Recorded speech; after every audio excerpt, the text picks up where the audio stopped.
ये नहीं, ये तो केरला कुरला के हैं कहीं का ये बंदा।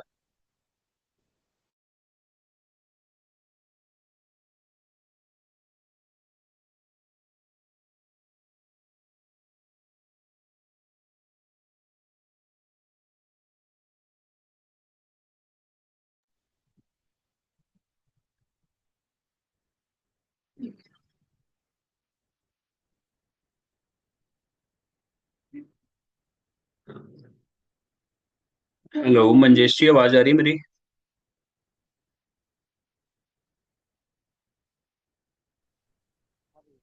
ओ, हाँ मंजेश जी, आवाज आ रही है मेरी? हाँ सर आ रही है। जी। तो कल हम स्पाइन के बारे में कुछ डिस्कस किया था, कोई डाउट स्पाइन में? आज हम एमआरसीपी के बारे में डिस्कस करेंगे। वो देखी थी नहीं आपने? स्पाइन में। वीडियो देखी थी यूट्यूब वाली कि होल स्पाइन स्क्रीनिंग पेस्टिंग कैसे करते हैं एंड कुछ फर्दर? नहीं सर उसको नहीं देखा सर, उसे अब देख लूँ तो। हाँ, एक बार वो आज ही देख देख। लेना क्योंकि, हाँ एक बार देख लेना क्योंकि उसमें ना जैसे हम आगे डिस्कस करेंगे तो पीछे की चीजें भूल जाएगी आपसे, इसलिए। हम्म। चलो कोई बात नहीं, आज हम एमआरसीपी डिस्कस करेंगे। एमआरसीपी सुना होगा आपने? एमआरसीपी के बारे में कुछ सुना है? एमआरसीपी करते हैं हम एमआरआई में। जी जी सर सुना है। एमआरसीपी क्या होता है? वो गॉल ब्लैडर को देखने के लिए किया जाता है। हाँ बिल्कुल। एमआरसीपी मतलब मैग्नेटिक रेजोनेंस कोलेंजियोपेनक्रिएटोग्राफी। इसका मैं बता देता हूँ हम्म। अभी आपको फुल फॉर्म। अभी मैं अपनी स्क्रीन को ओपन कर देता हूँ एक बार।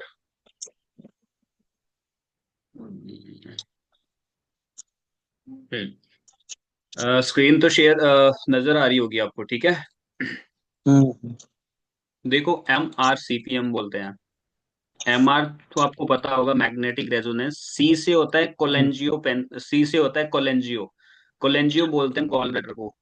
कोलेंजियोग्राम हम्म। आपने सुना होगा, कोलेंजियोग्राफी आपने सुना होगा। कोलेंजियो बोलते हैं गॉल ब्लैडर को, जीबी। हम्म। और कोलेंजियो पेनक्रिएटोग्राफी, मतलब जो पेनक्रियाज है उसकी स्टडी हम करेंगे इसमें। तो उसको बोलते हैं एमआरसीपी, मैग्नेटिक रेजोनेंस कोलेंजियो पेनक्रिएटोग्राफी, राइट? इसमें हम जी क्या सर। करते हैं, इसमें हम लीवर की डक्ट्स, इसमें हम जो बाइलरी सिस्टम होता है ना हमारा, बाइलरी सिस्टम होता है, जो हमारी डक्टल सिस्टम होता है, बाइलरी डक्टल सिस्टम जिसको बोलते हैं, जो लीवर हम्म। होता है उसमें भी डक्ट निकलती है, मतलब तीन ऑर्गन इसमें आएंगे। एल पी जी, ये याद रखो। एल से लीवर, पी से पेनक्रियास, जी से गॉल ब्लैडर। एलपीजी। हम्म। एलपीजी गैस भी होती है, वो वाली गैस नहीं है, एलपीजी दूसरी गैस है यहाँ पे। ठीक है सर। ठीक है, एलपीजी मतलब लीवर, पेनक्रियाज और गॉल ब्लैडर, ठीक है? गॉल इसमें ब्लैडर। तीन ऑर्गन आपके आएंगे। लीवर से कुछ डक्ट्स निकलती है, पेनक्रियास से एक डक्ट निकली है और गॉल ब्लैडर से डक्ट निकलती है। वही डक्ट हमें एमआरसीपी में देखनी होती है कि उसके अंदर कोई प्रॉब्लम्स तो नहीं है, वहां कोई स्टोन तो नहीं है इसके अंदर, वहां कोई ट्यूमर लीजन मास कुछ तो नहीं है, तो वही हम एमआरसीपी में देखते हैं। ठीक है सर। राइट। अब मैं इसको आपको बेसिक पहले एनाटॉमी बता देता हूँ। देखो, एनाटॉमी हम जो डिस्कस करेंगे, एनाटॉमी में हम डिस्कस क्या करने वाले हैं, ये देखो। अगर एमआर हम्म। का 3D सेक्शन है, ये 3D व्यू है ये। जैसे एमआर हमने एमआर एक डिस्कस किया था ना, एंजियोग्राफी, उसको भी मिप करके हम ये बनाते हैं, एंजियोग्राफी प्रोसेस करते हैं जब। वैसे ही इसका एक 3D सीक्वेंस होता है, उसको 3D एमआरसीपी बोलते हैं। तो उसमें आपको ये सारी डक्ट्स क्लियर दिखेगी। राइट। जी सर। अब देखो, लीवर के राइट साइड से राइट हिपैटिक, लीवर को हिपैटिक भी बोलते हैं, हिपैटिक वर्ड हम्म। सुना होगा आपने, हिपैटिक। हाँ हाँ हाँ ठीक है। Hepatitis hepatic. हाँ, हेपेटाइटिस बी, हेपेटाइटिस सी आपने सुना होगा। सब लीवर से संबंधित है ये सब। हाँ, लीवर से संबंधित जो है तो उसको हेपेटाइटिस बोलते हैं। Hepatitis, inflammation of liver. Hepatitis B and C, ये वायरस है। राइट। हम्म। तो ये हम्म। ये देखो, राइट साइड से राइट हिपैटिक डक्ट निकलेगी, लीवर के लोब से निकलेगी, राइट एंड लेफ्ट लोब, ठीक है? और लेफ्ट साइड से लेफ्ट हम्म। हिपैटिक लोब से निकलेगी, ठीक है? ठीक है। तो ये आगे जाके कॉमन हिपैटिक डक्ट बना देती है। ये देखो यहाँ पे लिखा है ना, कॉमन हिपैटिक डक्ट। ये दोनों डक्ट यहाँ से निकल के और यहाँ से निकल के आगे जुड़ जाती है, तो ये क्या बनाएगी? Common hepatic duct, CHD। Common hepatic duct CHD बनाएगी, दोनों जुड़ जाएगी, ठीक है? अब ये हम्म। आगे जाएगी और ये गॉल ब्लैडर से एक डक्ट निकलती है जिसको हम बोलते हैं सिस्टिक डक्ट। ये देखो गॉल ब्लैडर है और इससे एक डक्ट निकलेगी, क्या नाम है इसका, सिस्टिक डक्ट। यहाँ से निकल रही है और आगे जाके ये हिपैटिक डक्ट से मिल रही है। ठीक है, सिस्टिक डक्ट हिपैटिक डक्ट से निकलेगी तो बनाएगी कॉमन बाइल डक्ट, सीबीडी। बहुत कॉमन है ये, सीबीडी। राइट। Okay sir. हाँ, सिस्टिक डक्ट निकली लीवर से, ऐसे गॉल ब्लैडर से, तो आगे जाके ये हिपैटिक डक्ट से मिल गई, कॉमन हिपैटिक डक्ट से, तो ये बना दिया इसने, क्या बनाया, सीबीडी, कॉमन बाइल डक्ट बना दी। देखो। Bile dog. हाँ, कॉमन बाइल डक्ट। यही कॉमन बाइल डक्ट आपके आगे आती है जो ड्यूडेनम पे एंटर होती है, ये आगे आके, और यहाँ से आपकी ये पेनक्रिएटिक डक्ट आ रही है। पेनक्रिएटिक हम्म। और कॉमन बाइल डक्ट आपके एंटर होती है कहाँ पे, C type of duodenum. Duodenum हमेशा पर। ये, हाँ, ड्यूडेनम पे ये ओपन हो जाएगी दोनों डक्ट्स। ठीक है। यहाँ पे क्या होता है, स्पिंक्टर ऑफ ओडाई, इसको कहते हैं स्पिंक्टर। स्पिंक्टर होता है जो क्लोज और बंद होता रहता है, जो बाइल जो उसको ऊपर से लेके आके यहाँ पे फेंकेगा गॉल ब्लैडर इसमें, ड्यूडेनम में। और यहाँ एक स्पिंक्टर होता है, जैसे वाल्व होते हैं ना, हार्ट में वाल्व्स होते हैं, ट्राइकस्पिड हम्म। मिट्रल वाल्व, वैसे यहाँ पे एक स्पिंक्टर होता है, वो बाइल जो उसको यहाँ पे फेंकेगा कहाँ पे, ड्यूडेनम के सेकंड पार्ट पे, और इंटेस्टाइन में डाइजेशन में हेल्प करता है। इसके अंदर क्या होता है, बाइलरी सिस्टम के अंदर क्या होता है, बाइल जूस होता है, बाइल बाइलरी जूस। जूस होता है। हाँ, बाइल जूस होता है। गॉल ब्लैडर का काम क्या है, बाइल को स्टोर करना, इस जूस को स्टोर करने का काम है। ठीक है, गॉल ब्लैडर का एक ही फंक्शन है, मतलब कॉमन फंक्शन क्या है, स्टोर करना बाइल जूस को। कई बार आपने सुना ठीक। होगा कॉलिसिसेक्टोमी हो रखी है, मतलब जिसमें गॉल ब्लैडर को रिमूव किया जाता है, कॉलिसिसेक्टोमी बोलते हैं उसको। ठीक है। ठीक है। ये कॉमन आपने जो एमआरसीपी के नॉट में आपने ऐसे याद रखनी है। गॉल ब्लैडर से डक्ट निकलेगी, उसका नाम क्या है, सिस्टिक डक्ट। ठीक है। Cystic dog. हाँ, लीवर के दोनों साइड से डक्ट निकलेगी, उसको आप कहते हैं right hepatic duct, right side से निकलेगी, लेफ्ट साइड से क्या निकलेगी, left hepatic duct. Left hepatic dog. हाँ, वो आगे जाके क्या बना देगी, वो आगे जाके बना दे। Common hepatic duct. Common hepatic. Common bile duct है। हाँ, कॉमन हिपैटिक डक्ट बना देगी, दोनों जुड़ कॉमन जाएगी, कॉमन हिपेटिक। बना देगी। हाँ, कॉमन आगे जाके किसे मिलेगी, सिस्टिक डक्ट से कॉमन। मिलेगी, वो बना देगी common CBD, common bile duct. ठीक है। ठीक है। हाँ सर। समझ आ रहा है कि एक बार और समझाऊं। नहीं हो गया, ठीक हो गया। हाँ, इसका नॉट में देखना, काफी बेसिक नॉट में है, ज्यादा मुश्किल नहीं है, आसान है, काफी इजी है ये। पेनक्रिएटिक खाली डक्ट आएगी पेनक्रियास से, जो ओपन ओपन यहाँ पे हो जाएगी ड्यूडेनम में, ऊपर से सीबीडी आएगी, वो दोनों ओपन हो जाएगी। गॉल ब्लैडर से सिस्टिक डक्ट निकलेगी, लीवर के दोनों हेपेटिक डक्ट से राइट एंड लेफ्ट कॉमन बना देगी, आगे जाके सीबीडी बना देगी। ठीक है। तो इसके अंदर क्या होता है, हमें फाइंडिंग्स देखनी होती है, एमआरसीपी में हमें फाइंडिंग्स देखनी होती है कि वहां पे कोई लीजन तो नहीं है, मास तो नहीं है, ट्यूमर तो नहीं है, कोई स्टोन तो नहीं है। इसके अंदर स्टोन बनने के चांसेस होते हैं, जहाँ पे बाइल सिक्रीशंस होती है वहां पे स्टोन बनने के चांसेस होते हैं। ठीक है, अगर एक्सेल में देखोगे तो एक्सेल में भी आपको क्लियर दिखेगी। देखो एक्सेल में गॉल ब्लैडर ये दिखेगा, ये वाइट क्यों दिख रहा है हमें, क्योंकि इसके अंदर क्या है, टी टू वेटेड में ये ब्राइट क्यों नजर आ रहा है हमें गॉल ब्लैडर, देखो यहाँ गॉल ब्लैडर देख रहा होगा मार्क के अंदर रेड से, ब्राइट क्यों नजर आ रहा है ये, इसके अंदर क्या होता है।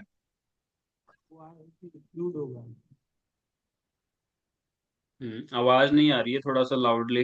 बाइल बाइल जूस होगा उसके अंदर। हाँ, बाइल जूस है इसके अंदर, होगा नहीं, डेफिनेटली होता है। बाइल जूस है इसलिए तो हम्म। आपको टी टू वेटेड में ये ब्राइट नजर आता है। हम्म। ठीक है, तो ऐसे आपको फोकस करना है जहाँ पे ब्राइट, क्योंकि बाइलरी सिस्टम के अंदर ही क्या होगा, जूस होगा। कई बार ऑब्स्ट्रक्शन होती है तो वो वहां से बाइल क्या होती है, फूल जाएगी। फूलेगी कैसे, मान लो आपने पाइप, पाइप फॉर एग्जांपल, आपको एग्जांपल देता हूँ। आपने कोई एक वाटर पाइप है आपके, ठीक है, पाइप में कुछ आपकी कुड़कबाड़ या कुछ पत्थर फंस जाता है तो पाइप क्या है, फूलना शुरू हो जाएगी आपकी। आगे कोई ऑब्स्ट्रक्शन है, वैसे यहाँ पे क्या है, जब स्टोन फंस जाता है कहीं भी तो वो वाली डक्ट्स क्या है, पीछे की फूल जाएगी वो डक्ट्स। ठीक है। राइट। हम्म। तो स्टोन यहाँ पे कॉमन ही होता है, तो स्टोन कैसा दिखेगा, स्टोन एक पत्थर है टिटूएटेड में, वो कैसा दिखेगा, ब्लैक नजर आएगा आपको, स्टोन आपको ठीक है। ब्लैक दिखेगा, ये हमेशा याद रखना। बाइलियरी डक्ट्स के अंदर स्टोन कैसा दिखेगा, ब्लैक, ये जो दिख रहा है ना ब्लैक ब्लैक, ये इंटेस्टाइन की गैस है, ये इंटेस्टाइन हम्म, है। ठीक है। ठीक है। कोई डाउट? नहीं सर। तो एनाटॉमी एक बार ये पढ़ोगे 3D में तो आपको एक्सेल में अच्छे से समझ आ जाएगी पूरी। ठीक है। आपने देखो, ये देखो 3D MRCP व्यू है। आप, मैं आपको बेसिक अगर ये बताऊं, जब भी आप एब्डोमिनल ऑर्गन्स का स्कैन करते हैं ना, LPG का कर स्कैन करते हैं, लीवर पैनक्रियाज, ये MRCP करते हैं, गॉल ब्लैडर, हम्म, और ये किस पे होगा, एब्डोमिनल ऑर्गन सीटी स्कैन कैसे करते हैं एब्डोमिन, पेशेंट को इंस्ट्रक्शन देते हैं ना कि ब्रीथ होल्ड करो, सांस लो, सांस हम्म, रोको जब आप स्कैन करोगे। MRCP में भी ऐसे ही होता है। MRCP में एक होती है वायर जिसको आप कहते हैं रेस्पिरेटरी गेटिंग। आपने देखा होगा, सुना होगा आपने, रेस्पिरेटरी हम्म। गेटिंग एक वायर होती है जो एब्डोमेन में लगाते हैं, पेट में बांधते हैं। पेट में बांधते हैं, और सांस ले ले रहा है जो बंदा, उसको बोलेंगे धीरे धीरे थोड़ा सांस लेना है। हाँ हाँ हाँ, उसको जो बांधते हैं ना एब्डोमिनल एरिया में, जब हमारी ये डायफ्राम होता है जो एब्डोमिनल कैविटी और थ्रेसिक कैविटी को डिवाइड करता है, डोम ऑफ डायफ्राम, उस एरिया में लगाते हैं उसको। वो क्या करता है, रेस्पिरेटरी को मेजर करता है उसको। उसमें हम देखते हैं कि पेशेंट सांस सही ले रहा है कि गलत ले रहा है, कैसा ले रहा है। तो इसको कहाँ पे लगाते हैं सर? इसको जहां पे आपकी ये जो चेस्ट खत्म हो गई ना, छाती, चेस्ट खत्म हो गई और नीचे abdomen शुरू हो गया, उस लेवल में।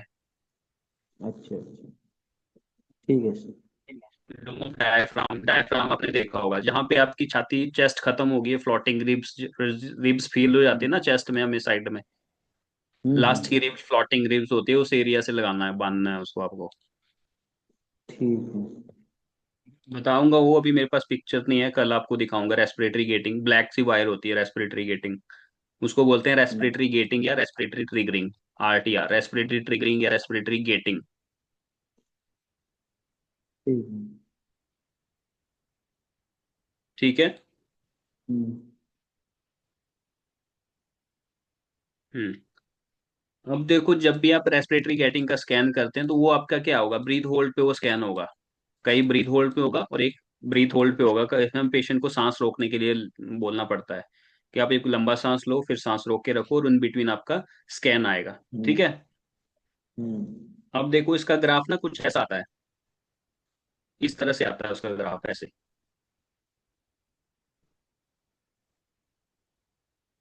ठीक है। और इसमें जी जब सर। ग्राफ इस तरह का आता है तो हमारा जो सांस है, यहाँ हम ऊपर सांस ले रहे हैं, छोड़ रहे हैं, सांस ले रहे हैं, छोड़ रहे हैं, ऐसे। हम्म। ठीक है। तो इसमें क्या होता है, देखो इन बिटवीन, जब जैसे हम सांस लेते हैं छोड़ते हैं ना, यहाँ पे सांस हमारा होल्ड होता है कुछ टाइम ऑफ मिली सेकेंड के लिए, यहाँ पे इस लेवल में, हम्म। इस लेवल में, क्योंकि कंटिन्यू तो हम सांस ले रहे हैं वैसे तो। आप अगर ध्यान से देखोगे तो कुछ टाइम ऑफ मिली सेकेंड के लिए हमारी जो सांस है होल्ड होती है, ब्रीथ होल्ड होती है, जिसको हम कहते हैं ब्रीथ होल्ड, मिली सेकेंड में ब्रीथ होल्ड होती है। राइट। जब मिली सेकेंड में ब्रीथ होल्ड होगी, जो रेस्पिरेटरी गेटिंग हमने लगाई होगी वो मेजर कर देगी कि यहाँ पे अभी पेशेंट का सांस रोका है, तो वहां से वो स्लाइस ले लेगा उस टाइम, ताकि अच्छा। आर्टिफैक्ट ना आए। क्योंकि उसका क्या मोशन आर्टिफैक्ट का आने का चांस होता है उस एरिया में। हम्म। ठीक है। तो ये रेस्पिरेटरी गेटिंग में हम ये चीज देखते हैं। सांस जब आप लगाते हैं उसको तो आप ऑटोमेटिकली ये चीज देखते हैं, और पेशेंट को बोलते हैं कि लंबा मतलब नॉर्मल सांस लो। जब सांस रोकने के लिए बोलते हैं तो एक, जब सांस रोकने के लिए बोलते हैं तो ग्राफ आपका ऐसे फ्लैट हो जाता है फिर ऐसे। इससे आपको ये पता चलता है कि पेशेंट ने सांस रोकी है। ऐसे फ्लैट होना चाहिए जब होल्ड करेंगे ब्रीथ। जब होल्ड होगा तो ठीक। आपकी इमेज एक्वायर हो जाएगी फिर। ठीक। ठीक है। रेस्पिरेटरी गेटिंग में आपको कल एक बार बताऊंगा उसके बारे में, कैसा होता है और कैसा ग्राफ दिखता है आपको। ग्राफ अगर मेरे पास अभी है तो अभी मैं आपको दिखाता हूँ, थोड़ी देर बाद दिखाता हूँ। ठीक है। एक बार दिखाई देता हूँ आपको मैं, मेरे पास रेस्पिरेटरी का तो नहीं, मेरे पास पीजी गेटिंग का एक ग्राफ है। ये देखो कुछ इस तरह का ग्राफ आपको आता है, ये तो गेटिंग नहीं है, ये इस तरह, ये पल्स गेटिंग का है, बट ऐसे ग्राफ आपको दिखता है MRI में। ठीक है। और यहाँ पे आगे रेस्पिरेटरी की वैल्यूज आती है। ये दूसरा ग्राफ है, इसको मत देखना आप, ये पल्स रेट यहाँ पे वैल्यू होती है 16, जितना भी पेशेंट का सांस चला होता है कि कब इंस्पायर एक्सपिरेशन कर रहा है पेशेंट, तो यहाँ पे उसकी वैल्यूज आती है 16, 20, 24, जैसा भी सांस ले रहा है, ठीक है। तो ऐसा ठीक है आता है सर। ग्राफ, देखा होगा आपने एमआर में। देखें देखें, ये देखें सर। हाँ बट ये हाथ वाला है, इसको बोलते हैं पल्स गेटिंग, ये वो रेस्पिरेटरी वाला नहीं है, इसको मत देखना। वो मैं आपको कल हम्म। दिखाऊंगा, वो मेरे पास अभी यहाँ पे कुछ पिक्चर्स नहीं है उसकी। ठीक है, तो अभी मैं वापस जाता हूँ। हम्म, ठीक है, तो ये याद रखना, जब भी आप एब्डोमेन एरिया का स्कैन करते हैं तो ब्रीथ होल्ड पे स्कैन होगा। ठीक है। आप अब खुद देखो यहाँ पे, हमारे इस पे बाइल जूस होता है, तो नॉर्मल कौन सी सीक्वेंस रन कर सकते हैं हम? ये ब्राइट किस किस में दिखता है? T2 वेटेड में। हम्म। T1 वेटेड में तो दिखेगा ही नहीं आपको, ये ब्लैक दिखेगा। तो आपको ब्राइट ब्लैक देखना है जूस, और इसके अंदर, हाँ इसके अंदर स्टोन पड़ी हो तो आपको वो ब्लैक दिखेगी, ऐसी ऐसी ऐसे ब्लैक आपको स्टोन दिखेगी। मैंने ब्लैक ठीक। मार्कर यूज किया, देखो। ठीक है, ठीक तो है। इसमें आपके सीक्वेंस कौन से लगेंगे? T2 वेटेड वाले सीक्वेंस लगते हैं ये इसमें। सर। राइट, T1 वेटेड हम लेते हैं, एक आधा सीक्वेंस ले सकते हैं, बट मोस्टली इसमें क्या है, T2 वेटेड वाली सीक्वेंस लगती है, क्योंकि बाइल जूस है। हमें क्या है, अंदर फाइंडिंग्स देखनी होती है। स्टोन, कोई स्टोन है, कोई लीजन है वहां से, वो T2 वेटेड में दिख जाता है, क्योंकि T2 वेटेड हमारा क्या है, पैथोलॉजिकल सीक्वेंस है। लॉजिकल सीक्वेंस है। ठीक है, तो ये चीज आपको थोड़ा दिमाग लगा के देखना है, ऐसे नहीं है कि हर कोई सीक्वेंस आपको उठा के लगा देना है, ऐसा नहीं है। एरिया ऑफ एनाटॉमी और एनाटॉमी के ऊपर ही हमारी सारी चीजें डिपेंड है। अगर हम प्रोटोकॉल्स की बात आई, ये हमारे प्रोटोकॉल्स होते हैं, देखो। सबसे पहले जैसे आपने 3 लोकलाइजर ले लिया abdomen एरिया का, तो सबसे पहला हम्म। सीक्वेंस आपको क्या करना है, कोरोनल में सीक्वेंस लेना है, और सीक्वेंस को हम बोलते हैं SSFSC। इसके बारे में आपको बताऊंगा, SSFSC और FRFSC की एक अलग से क्लास लूंगा आपकी। SSFSC और FRFSC सीक्वेंस होता है एक, FSC। ठीक। ठीक है, इसको बोलते हैं SSFSC, mean single shot fast spin echo, full form है इसका। SSFSC का फुल फॉर्म है single single spot. Shot fast spin echo. ठीक है ठीक सर। है, एक बार आप इसका स्क्रीनशॉट ले लो तो आपको समझ आ जाएगा, प्रोटोकॉल का स्क्रीनशॉट लेके रख सकते हो, या नोट करो तो नोट कर सकते हैं अभी, नहीं, या स्क्रीनशॉट नोट ले कर लो। लेंगे। हाँ, या स्क्रीनशॉट ले लो आप।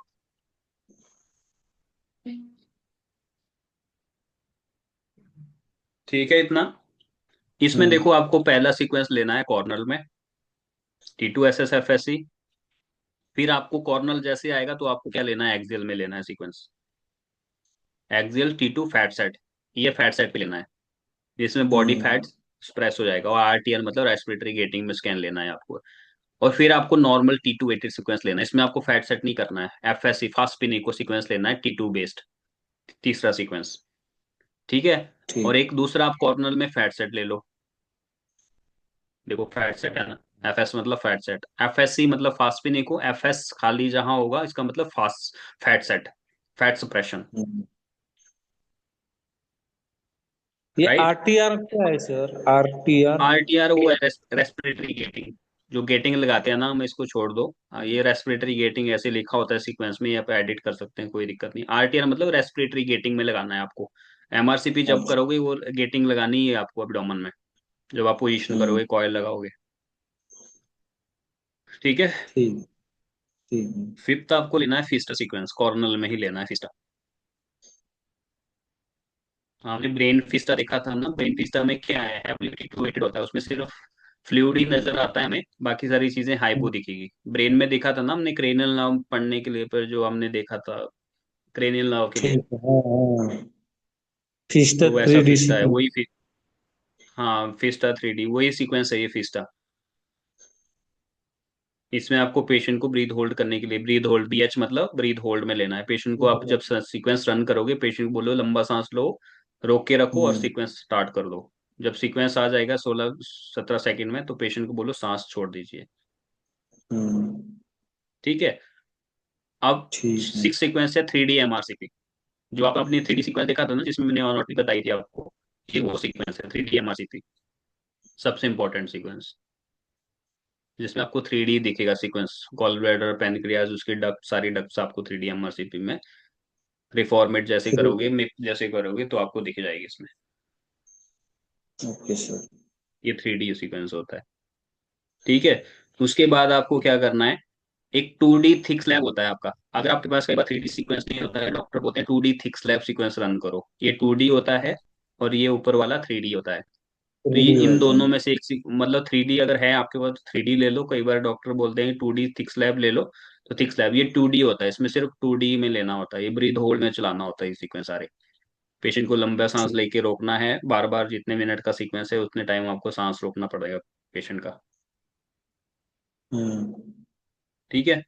उसके बाद एक ये ऑप्शनल है दोनों सीक्वेंस हमारे।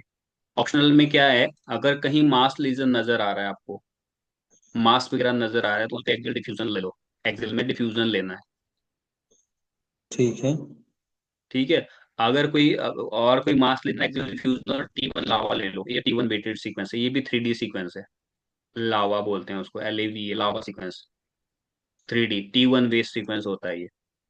इसमें क्या है, आपकी ये T2 से कंपेयर हो जाएगी कि T2 में अगर ब्राइट आ रहा है वो लीजन, T1 में क्या हो जाएगा, हाइप हो जाएगा वो लीजन। और डिफ्यूजन में हम्म। उसके स्ट्रिक्शन देखिए, अगर कोई लीजन है या abscess है या कोई मास है या ट्यूमर है कुछ भी है। ठीक है ठीक है। सर। तो सर ये रूटीनली ठीक हम से यही मैं सीख। आप। हाँ। थिक स्लैब में सुनिए। जो हमारा 3D MR हाँ जिसमें हमने अनॉटमी देखी थी ना अभी, जिसमें हमने अनॉटमी डिस्कस किया था, ये वैसा ही सीक्वेंस होता है बट 2D में होगा ये सिर्फ। वो तो ठीक है सर, ये कितनी बार लेने पड़ता है थिक स्लेब में सीक्वेंस? देखो ये थिक स्लैब अगर आप पेशेंट का 10 सेकंड भी सांस रोकते हैं तो मोस्टली ये 1.5 मिनट, 1 मिनट पर 50 सेकंड का है सीक्वेंस। तो इसमें आपको क्या है, मान लो 15 सेकंड सांस रोका लो पेशेंट का, तो 15 बार इसमें, हम्म। मतलब 15 सेकंड में बार बार सांस रोकेंगे 1-1.5 मिनट तक। अच्छा तो मोस्टली तीन चार। 1 मिनट। हाँ 4-5 बार ब्रीथ होल्ड लेना पड़ेगा, 5-6 बार आपको इसमें। 5 6 बार एक करना मिनट पच्चीस पड़ेगा। सेकंड 20 सेकंड ऐसा सीक्वेंस, सीक्वेंस का टाइमिंग यही रहता है हमारा, 1 मिनट 2 मिनट, बस 2-2.5 मिनट तक का ही रहता है मोस्टली। और ये फिस्टा? जैसे कोई सीक्वेंस, हाँ फिस्ट आपका एक मतलब 60 सेकंड का होता है। साठ 60 सेकंड मतलब सेकेंड का 1 मिनट होता का ही है? मान के। हाँ 60 सेकंड में कई बार आप बोलोगे 20 सेकंड, अगर ये गैप रखते हैं हम 20 सेकंड 20 सेकंड, भाई 20 सेकंड सांस हो पेशेंट का, 20 सेकंड हो गया तो 40 सेकंड बचे, अगेन 20 सेकंड रोको, अगेन 20 सेकंड रोको, ऐसे बार बार होल्ड करना पड़ता है। अच्छा अच्छा अच्छा। ठीक हाँ है। ब्रीथ होल्ड में यही चलेगा। इतने लंबे 1 मिनट तो सांस मतलब रुक सकते हैं पेशेंट, बट अब अगर पेशेंट को प्रॉब्लम है कहीं, मास है ट्यूमर है, तो पेशेंट इतना लंबा सांस नहीं रोक सकता है, तो हम 20 सेकंड 15 सेकंड इसलिए कम टाइम लेते हैं पेशेंट को, ओके ताकि सर। हमारी इमेज में मोशन आर्टिफैक्ट ना आए और इमेज क्लियर आए। ठीक है सर, ठीक। यही ठीक है। ये समझना था। एमआरसीपी के हाँ ये एमआरसीपी के सीक्वेंसेस है नॉट में है, कोई डाउट इसमें तो अभी पूछ सकते हैं आप। नहीं, इसके बाद तो किसमें ब्रीथ होल्ड तो नहीं कराना पड़ता है ना? नहीं फिस्टा ब्रीथ और होल्ड अगर ये लावा लेना चाहते हैं तो लावा में ले सकते हैं, जो नीचे आना 8 नंबर पे, लावा। हम्म। इसमें भी देखो मैंने आगे ब्रीथ होल्ड लिखा है, तो ब्रीथ होल्ड। ये बाकी RTR वाले खुद ब खुद चलते रहते हैं, कई बार सीक्वेंस ऐसे सेट करे होते हैं, ये अपने आप भी हम्म। चलते हैं, ये खुद इमेज ले लेते हैं मिली टाइम ऑफ सेकंड, जब हमारी सांस थोड़े टाइम की रुकती है तो खुद ये स्लाइस दे देते हैं। हम्म। ठीक है, तो इसमें ठीक। कोई कंफ्यूज होने वाली बात नहीं है। ठीक है सर। कोई डाउट है तो पूछ सकते हैं अभी, एनाटॉमी में डाउट, प्रोटोकॉल्स में डाउट कोई। नहीं सर। हम्म। प्लानिंग अब कैसे हम करते हैं प्लानिंग, थोड़ा बताओ तो। हाँ अगर प्लानिंग हम डिस्कस करते हैं तो प्लानिंग का मैं आपको एक बार वीडियो दिखा देता हूँ, उसमें आपको और क्लियर अच्छे से समझ आ जाएगा। आसान है प्लानिंग, नहीं है मुश्किल नहीं है।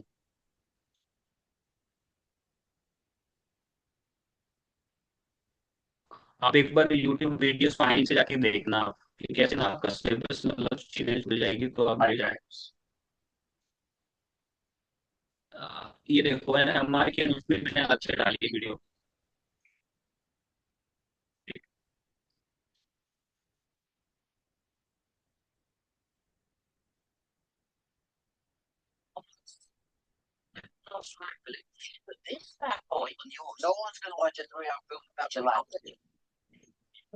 ये देखो मंजेशी यहाँ पे नजर आ रहा होगा आपको, देखो ये थ्री डी हम्म। एम दिखा है ना, देखो 3D MR में लिया है। इसको मैं ओपन हम्म। कर रहा हूँ रिफॉर्मेट में, अभी देखना आप ठीक। इसको।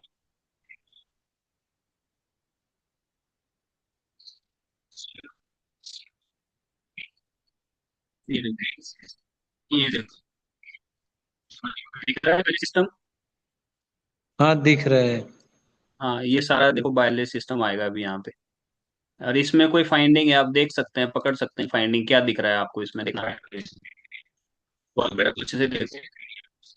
इसमें स्टोन है, स्टोन। हाँ, जीबी के अंदर कुछ स्टोन पड़े हैं देखो।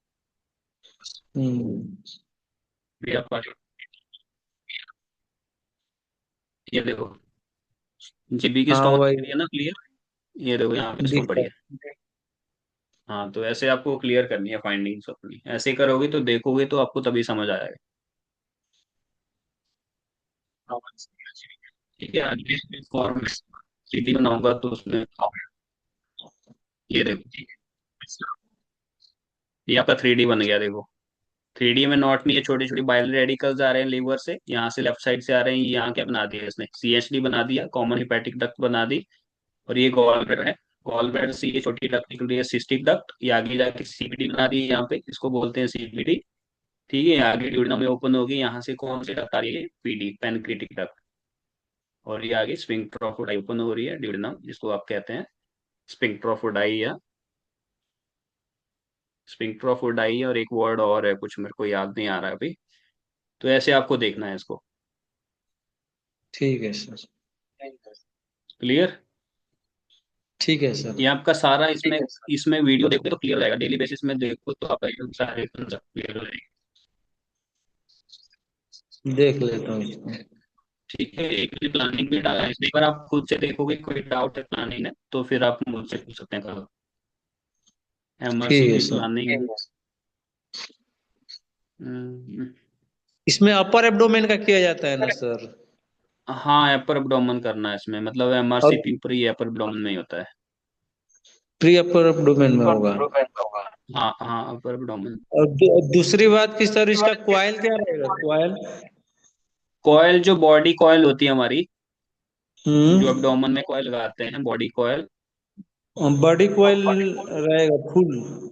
हाँ, बड़ी बड़ी, हाँ फुल बॉडी कॉयल। ठीक है। फिल्मिंग में भी देखो, मैंने MRCP का फिल्मिंग भी बताया, एक वीडियो ये दिख रही है ना फिल्मिंग की, एक वीडियो हम्म। साइड में MRCP फिल्मिंग।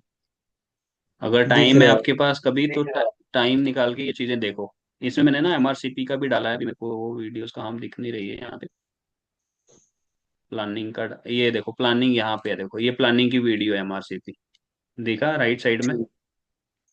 ठीक है। इसमें सारा मैंने अच्छे से बताया है कि कैसे प्लानिंग करना है। ठीक है सर, देखता हूँ। ठीक है, डाउट ऑप्शन पर तो फिर आप मुझसे कल पूछ लेना फिर। देखो, पहले 3 प्लेन लोकेलाइजर ले लिया abdomen का आपने। हम्म। फिर आपने क्या करना है, ये आपका देखो, यहाँ कॉर्नल में देखो, ये लीवर है, गॉल ब्लैडर है, और हाँ। यहाँ पे इस लेवल में पेन गया, तो आपको एक्चुअली में इतना प्लान करना है, इतना ही प्लान करना है बस। अपर पोल ऑफ बस। किडनी तक अगर याद में रहता है तो किडनी तक कवर कर दो, अपर पोल ऑफ किडनी एक्सियल में। ठीक है, कॉर्नर लेना है तो सैज के ऊपर प्लान करो, आगे से लेके ये पीछे स्पाइन आ रही है ना, स्पाइन की तरह ओब्लिक हम्म। ऐसे ले लो, स्पाइन को ओब्लिक काट लो, कॉर्नर एग्ज कॉर्नर के लिए। ठीक है, और ठीक। कॉर्नल में है तो इसका प्लान होगा, बॉक्स इसके ऊपर बन के आ रहा है तो एक्सिल को भी आगे से पीछे तक कवर करो, स्पाइन तक कवर करना है बस। जब आप कॉर्नल लो तो ये कॉर्नल का प्लान कर रहा हूँ अभी मैं। हम्म। ठीक है, ये बड़ा टास्क नहीं है, एक बार वीडियो देखोगे तो समझ आ जाएगा आपको। एक्सेल करोगे तो एक्सेल देखना प्लानिंग देर ऐसे स्लाइड करके देखना है आपको, ये एक्सेल की प्लानिंग कर रहा हूँ, लीवर से नीचे खत्म हो गया लीवर, किडनी शुरू होगी जब आप स्लाइड करोगे, अपर पोल ऑफ किडनी या किडनी कवर कर लो, कोई बात नहीं है। एक्सेल के ऊपर ठीक। क्वेश्चन क्या है, इसलिए मतलब एक्सेल में एक्वायर कर रहा हूँ। ठीक है। ठीक है, एक बार आप देखो इसमें, वीडियो देखोगे तभी समझ आएगा। पीछे देखो कॉइलिंग, यहाँ पे देखो कॉइल, समझ आ गई कॉइल, इस पे ध्यान देना है आपको, कॉइलिंग पे भी। ठीक है। बॉडी, अरे बॉडी कॉइल लगाते हैं हम इसमें।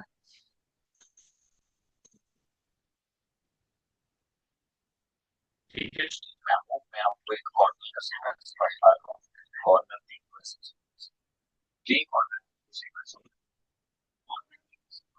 हाँ चलेगा। ठीक है मंजेश जी, कोई डाउट तो नहीं है। नहीं सर। हाँ, एक बार आप देखो, तो अगर कोई डाउट होगा तो कल पूछ लेना आप। ठीक है। ठीक है, कोई अभी तो नहीं डाउट आपका, तो पूछ सकते हैं अभी आप। नहीं, अभी देखता हूँ, उसके बाद पूछूंगा कल से। हाँ, एक बार देखना, नोट में देखना और प्रोटोकॉल देखे बताए हैं मैंने, और सिर्फ आप इसको फोकस करो, प्लानिंग को और फिल्मिंग को। ठीक है सर। ठीक है, तो चलिए फिर, okay, good night, goodbye. नमस्ते सर। नमस्कार।